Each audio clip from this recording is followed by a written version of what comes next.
You're probably being told the transfer portal has killed high school recruiting. The truth is, it's not what's actually happening. What the portal has done is push the high school recruiting much later. It does make the top opportunities harder to get, but it also creates a path to them. However, you need to be in position to make impact right away. That's why going somewhere with a clear path to play time is more important than ever. Let me show you what that looks like in practice. For this first recruiting audit, I'm going to use an athlete I've had the pleasure of coaching this year. Aiden is a 6'1" senior guard and has been a leader for our 13-5 Mercier's prep team this year. Let's watch his highlights and I'll comment on it as we go. All right, let's look at his highlights.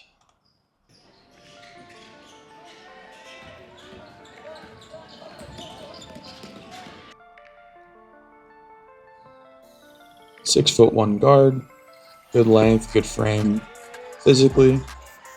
Looking at his shooting form, nice solid base. Off the dribble, looks the same as catch and shoot.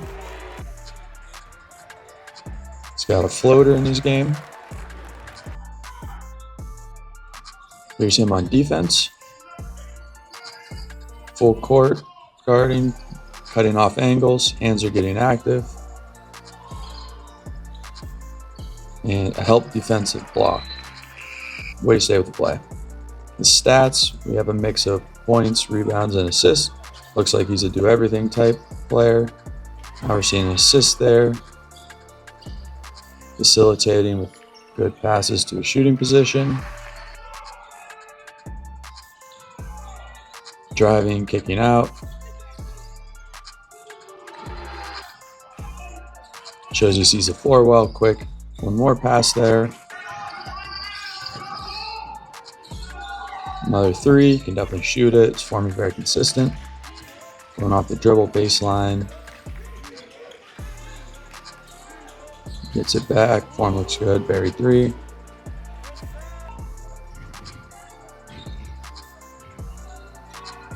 Consistent three-point form. Really good sign that he can carry that on. Next level.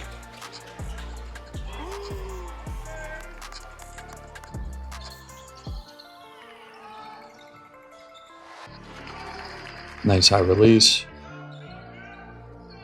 More threes.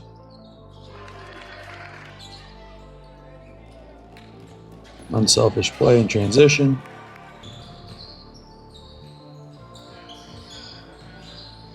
Some mid-range over length.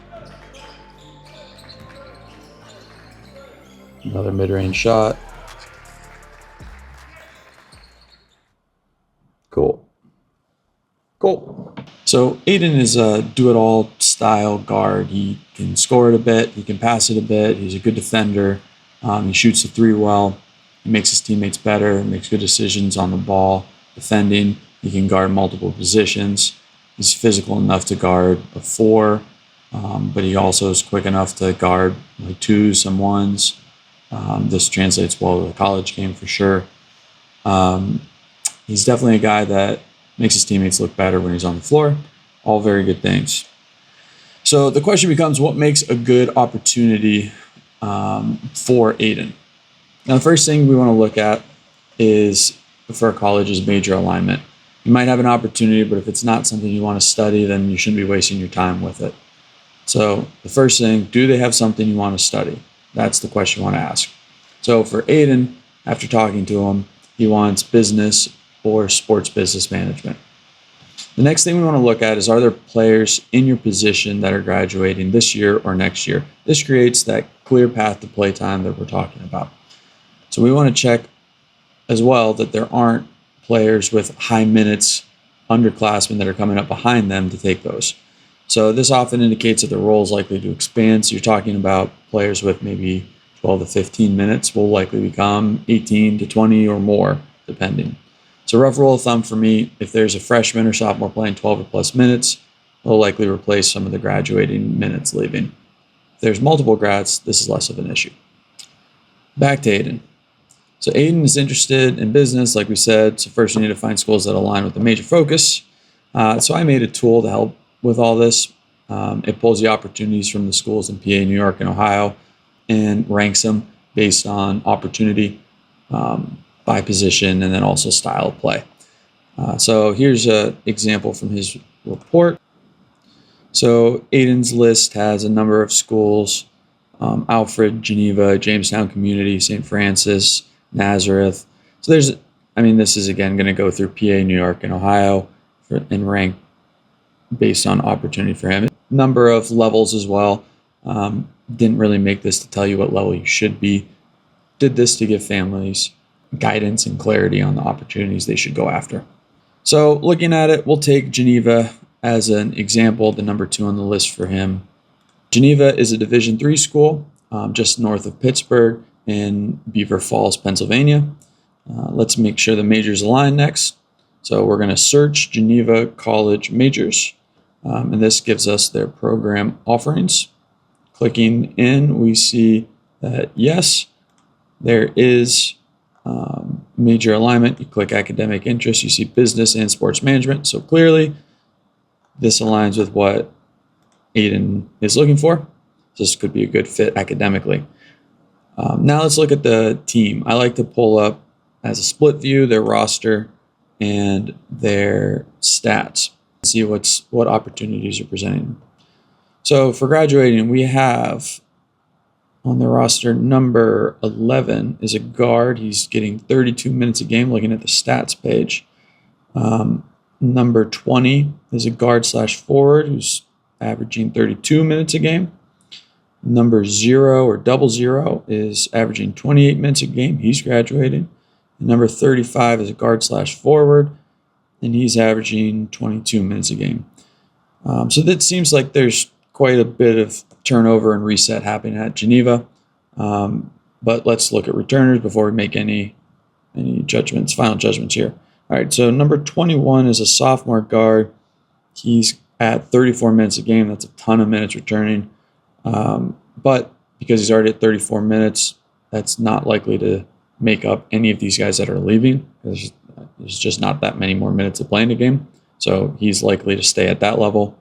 But they've got a junior guard, number 2, playing 16 minutes. I'd expect that would expand pretty heavily going into next year. Number 12 is a freshman guard/forward. That's averaging 10 minutes a game, and I expect that one would probably expand as well. He's got a decent chance anyway. But this still leaves a ton of minutes on the table. So there's opportunities to go and play for Geneva next year, which is a good opportunity at the Division III level in just outside Pittsburgh. A great place to live. Their head coach is retiring, it seems, so they're the new guy coming in, maybe bringing players, but there's still likely to be opportunities to play here. This is one that I would keep my eye on if I was Aiden. So let's talk next steps. If I'm Aiden, I want to reach out to all the coaches on the staff that are listed via email and maybe DM if possible. The goal of this first message is not to get an offer, it's to get the message opened and your highlights clicked. For the best chance at this, your email or DM needs to be short, concise, polite, easily digested in a glance. You need to give the coach all the information they need to see that you're a good fit for the program and have the ability to contact you. The subject line is an important part of the email. It is 5 to 8 words that are guaranteed to be seen within the inbox. So make sure that you're filling them with keywords. Remember, coaches get hundreds to thousands of emails from recruits looking to play in their system. If you don't hear back right away, it's okay. Do not get discouraged. Wait 4 or 5 days and send a follow-up. But if you do hear back from a coach, try to respond immediately and definitely within 24 hours. My goal is to help break down these barriers for families and bring some clarity to the recruiting process. If you want a recruiting audit done for you or have any questions, feel free to reach out via DM at Athmatch on X and IG, or you can email me at brian@athmatch.com. Remember, don't get discouraged. There's a lot more opportunities at play.